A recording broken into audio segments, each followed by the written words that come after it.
This is Gemara Metziah Daf Samich Baruch Hashem. An exciting day in the world of Daf as B'siyata Dishmaya. We wrap up Perek Hazav. I shouldn't use the words wrap up, certainly not with Perek Hazav, but we've gone through. We've done our best. We've sweated through some of the difficulties, which, by the way, is just a precursor, not to get anyone nervous, for a Zehu Neshech, which will be beginning today. But for now, let's wrap up the fourth parak before we move on to the fifth. So we're holding at the bottom of Nuntes Amid Beis, the Mishnah. Says the Mishnah, in ma'arvin peiros bepeiros.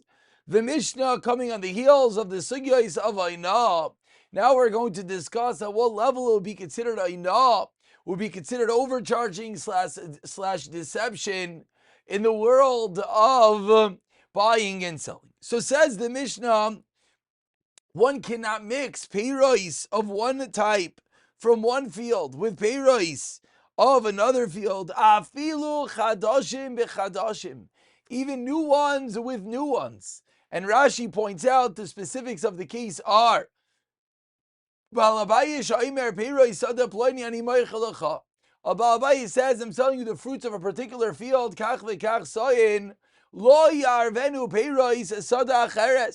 You cannot the fruits of another field.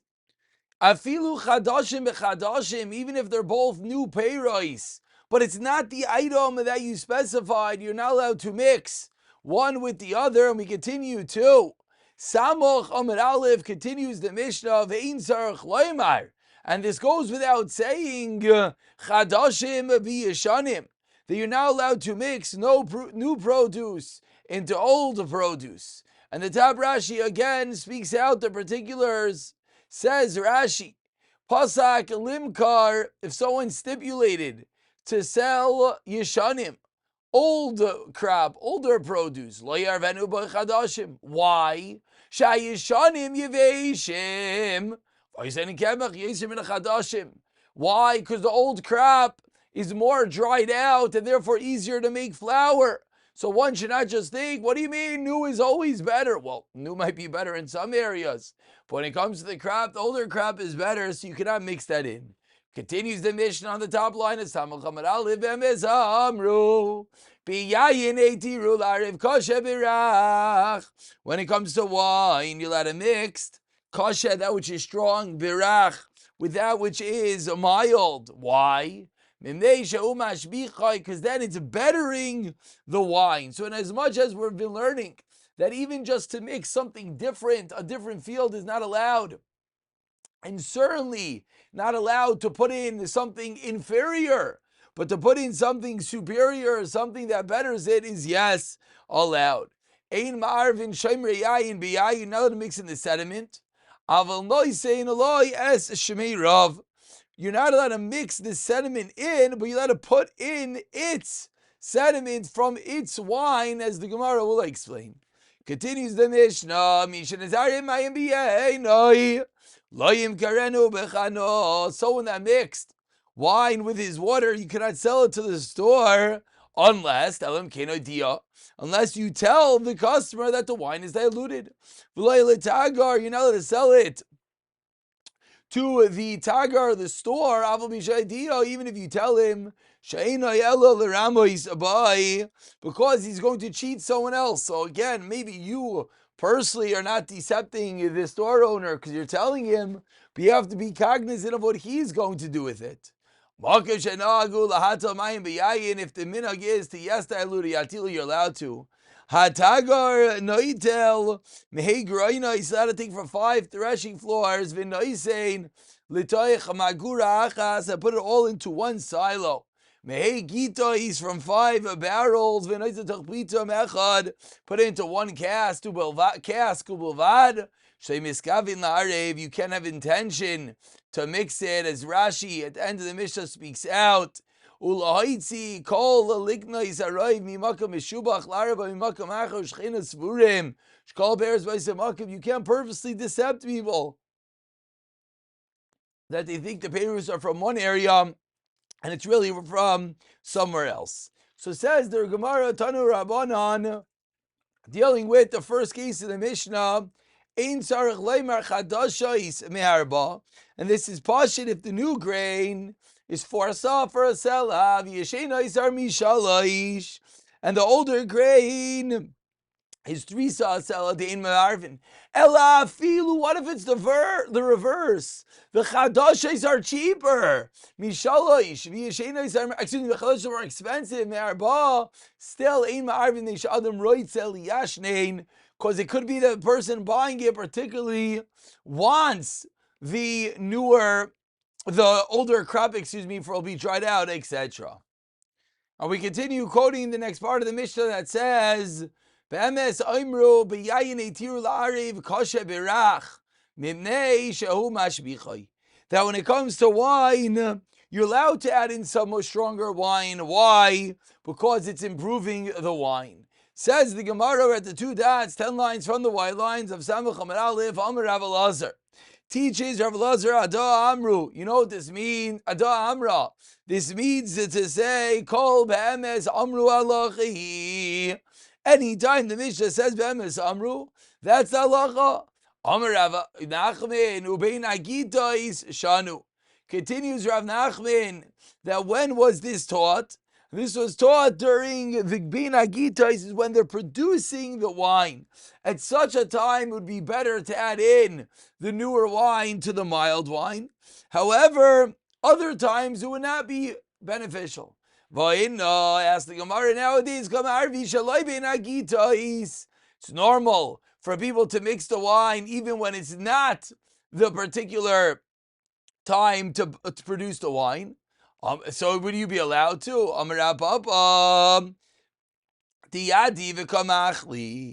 It's allowed because people know and they're Michael. Ravacha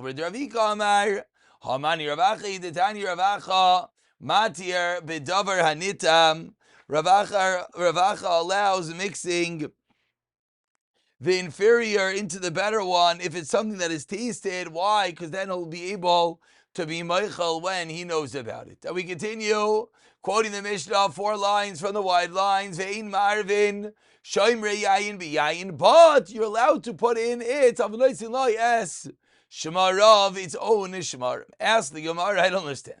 Amrit Reisha says, Ein marvin klal. You're not allowed to put any sediment in. Then it says you're allowed to put its sediment in. V'chi tema, my noisin lo yes, shemarav. What does it mean to put in its sediment? That what it means is that you tell him. For the fact that the Sefer says you can't sell in the store. Unless you tell him about it, and you're not allowed to sell it to a merchant, even if you do tell him. From there, it would seem in the second wide line. Sound like the Reish is talking about where you don't tell him. So how can you tell me that the whole case is only if you tell him? Rav Yehuda achi kamar. Ein mahavrid. So says Rav Yehuda.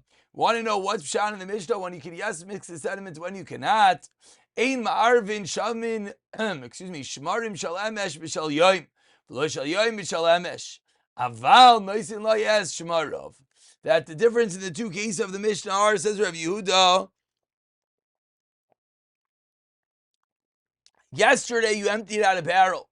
So you have the shmarim, you have the sediment on the bottom. That you can't put into today's barrel when you're selling it.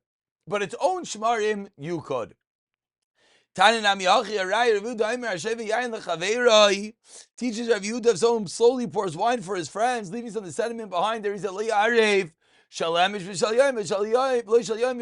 you can't mix different wines and their sediments. You could put its sediment in. We continue the 2 dots, 6 lines into the wide lines. Unless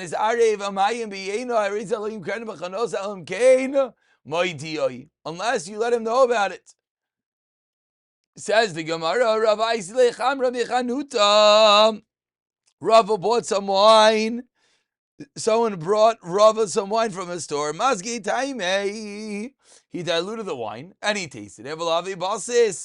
But it wasn't good. It wasn't aromatic, it wasn't good. So what did Rava do? He sent it back to the store. You're not allowed to give it back to the store, even if you tell him so. How you allowed to give him the wine that had water diluted into it? Amarlei, Mazga Didi, says Rava, Meida Yadi. My way that I dilute it, says Rava, I add in so much water. Explains Rashi, it's a noticeable amount, and therefore it's not a problem. And maybe you'll tell me that he'll add more wine, and therefore it'll be regular strength diluted wine. Umazvin later will sell it. If you don't have to worry about that, if the storekeeper is going to take your strongly diluted wine and add in his weakly diluted wine, that's not something that you have to be concerned of. And we conclude part A of the Shir. Again,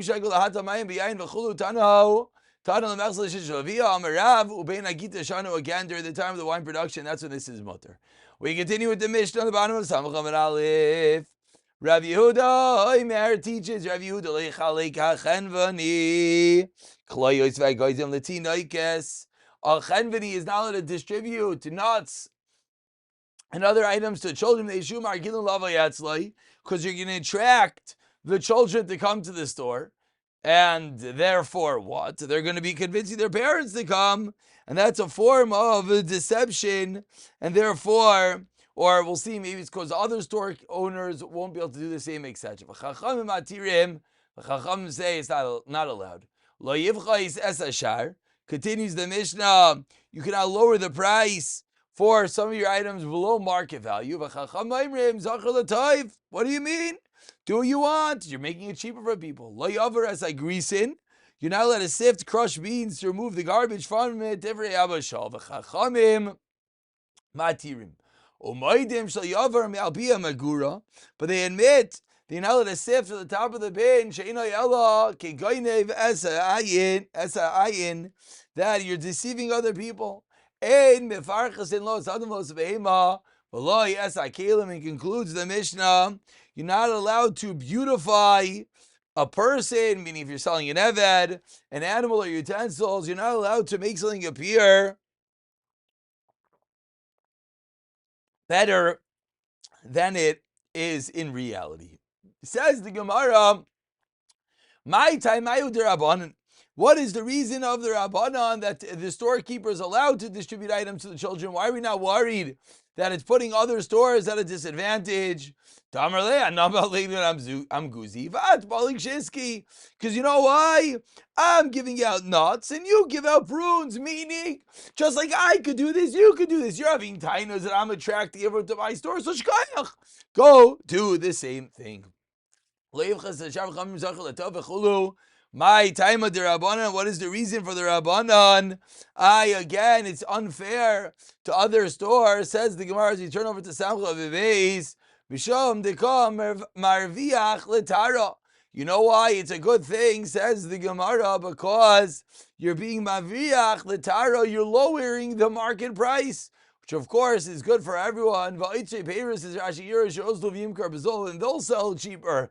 So the store is not going to lose out, but everyone will gain. You can't sift through these beans. Because it's recognizable, therefore it's mutter. You can't beautify items when you sell them.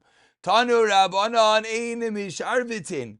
7 lines down, you're not allowed to, as a behema, you're not allowed to make the hair stand like a stick. Again, it looks in a certain strong appearance. You can't inflate the intestines. You can't soak the meat in water to make it look more gishmak. Says Gemara, what does it mean to make the hair stick up? What this means is certain food that you give the animal to drink that gives it a fuller, a more stronger appearance. The Iri Amar teaches Ziram Rav Kana Mizkavta. It's a form of brushing the animal's hair that gives it a certain appearance. Shmuel Shara Lemirma. Says the Gemara, Shmuel allowed the sellers, the mermaid, tume lisarbala, to put silk fringes to the coat to make it look more attractive. Rav Yehuda, Shari lechasuse karma. Rav Yehuda allowed them to starch that clothing. Rava, Shari lemedek sardi. Rava allowed them to beat canvas to make it look finer. Rava Shari letzlume giri. Rava allowed them to paint arrows. Rav Papa Bar Shmuel, Charlotte Salume Dikuli, allow them to paint wicker baskets. Different practices that they did to make items look better, different Amoraim allowed. Asks the Gemara, how are you telling me all these cases allowed? Didn't our Mishnah say you're not allowed to? Answers the Gemara Lokasha. When it's new items and you're just making them look more attractive, that you're allowed. But if you're taking an old item and making it look better, that is not allowed. Says the Gemara, what does it mean to beautify a person? 8 lines at the end of the parak. Like the Syrian elderly slave, the Azal Tzave L'Reishe, that what do? They dyed his hair, Uledigna, and made his beard black to appear younger. Also, made the Rava Amar Le Zivnin said to Rava, buy me. Amar Le said Rava Nayim. Aniyim b'nei Beischa said Rava, let poor people be members of your household. Also, made the Rabba Bar Shmuel Zavnei. Rabba Bar Shmuel bought him Zavnei. Yom Echad. Amar Le, one day Rabba Bar Shmuel said to him, Ashken Maya, give me water. Also, Chivre L'Reishe Uledigna. He went that he washed off his hair and he made it white. Amar Le, and the slave said, the slave said, you want me to give you water? Look, I'm older than your father. How am I to do this undignified work from you? He said, Rav Papa Bar Shmuel, Tzadik mitzar nechlatz, v'yavoi acher tachtov, that the righteous is rescued and someone else comes in his place. That Rav Papa Bar Shmuel was not actually a bad guy. He was a big Talmid Chacham, but he ignored the Mishnah and he bought a non-Jewish slave instead of hiring Jewish help. That's why he came to this story. Hadron Aloch Hazav. Okay. Oh, no. I thought we were going to get some confetti. We'll try one more time. There we go. Hadron Aloch Hazav. Siyata Dishmaya. And the Mirza Hashem, as we mentioned at the beginning of this year, this should just be a springboard. Was it difficult at times? Yes. But it should be a springboard, an encouragement that we can get through Ezeu Neshech. And of course, time one is always just for simplistic purposes, only to allow us to ultimately one day learn it again, B'siyata Dishmaya. So says the Mishnah, Ezeu Neshech ve'Ezeu Tarbis. What is Neshech and what is Tarbis? Says the Mishnah, Ezeu Neshech, you know what Neshech is? Ha'malva sela behei dinarim. Someone lends a sela, which is a coin that's worth 4 dinar, and he sells it for 5 dinar. So sayin chitim b'shalosh. He sells 2 sa of, not sells. Got to change our terminology over here. Nothing to do with selling. Malve. He lends something that's worth 4 for 5. He lends 2 sa for shalosh for 3. Aser mimnei shehu noishich. This is forbidden. Why?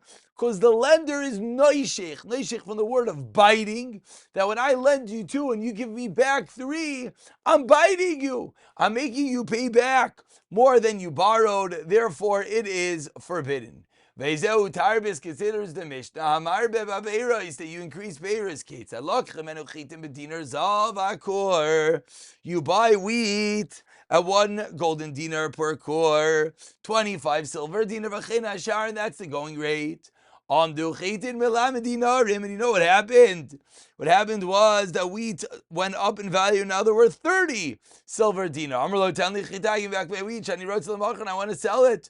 Kechlem yayin. I don't want to give you back your wheat. But guess what?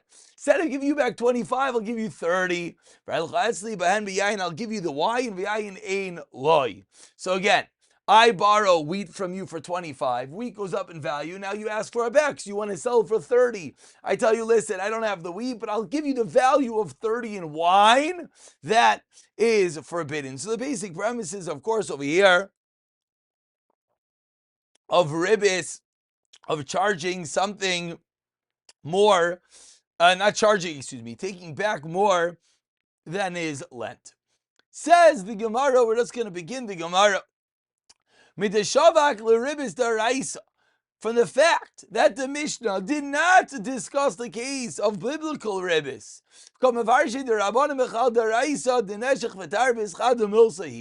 Says the Gemara, from the fact that the Mishnah jumped straight into dinim d'Rabbanan, it would seemingly indicate that midaraisa, neshech, and tarbis are all one of the same.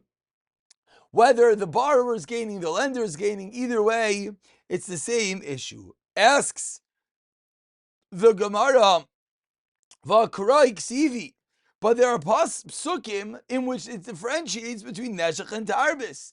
Neshech kesef, v'tarbis oichel, two different items. Says the Gemara of Tizra, is that true that neshech is always by kesef and tarbis is by oichel? The neshech b'loy tarbis and tarbis b'loy neshech. Says the Gemara of Tizra, do you really think that the two are mutually exclusive? They function independently. What's the case? If you lend someone 100 brutais and he pays you back 120, originally 100 brutais was worth 1 daka. Danko. Lubzaiv kaimi may have asked him Danko. At the end, when he made him pay back 120, that was worth that same Danko. Neshech ika the kanachis lay. So such a scenario, there is Neshech. Why? Because the kanachis lay. Because the borrower is losing. He's getting bitten. To kashako mine midi delo yahif. Because you're giving him something that he didn't borrow. You lent him 100 and you're making him pay you back 120. But tarbis lack is no tarbis, let's say ravcha. Because the malva isn't gaining, because he's getting back the same danka's worth. The danka osvi, but danka geshaka minei. You lent a danka, and you're getting back a danka. So says the Gemara. So we do see a case of neshech without the tarbis. Ask the Gemara, shkayach, saif. Ibasa meikars is ari neshech vari tarbis. Ibasa saif azlis. Loy neshech ika, loy tarbis ika. Says the Gemara, choose your poison. You go by the beginning, it's both. You go by the end, it's none. Visu, and I'll ask you further. Tarbis loy neshech eichi. Tell me the flip side case. I doesn't meikar gami dan goes on chumsha. Ibasa meikar azlis loy neshech ika, loy tarbis ika. There's neither. Ibasa saif azlis ari neshech vari tarbis. So Ella, my Rava. So rather says Rava, 4 lines from the bottom. Iyata moitzi. Says Rava, you're not going to find a case. Loy neshech v'loy tarbis v'loy neshech.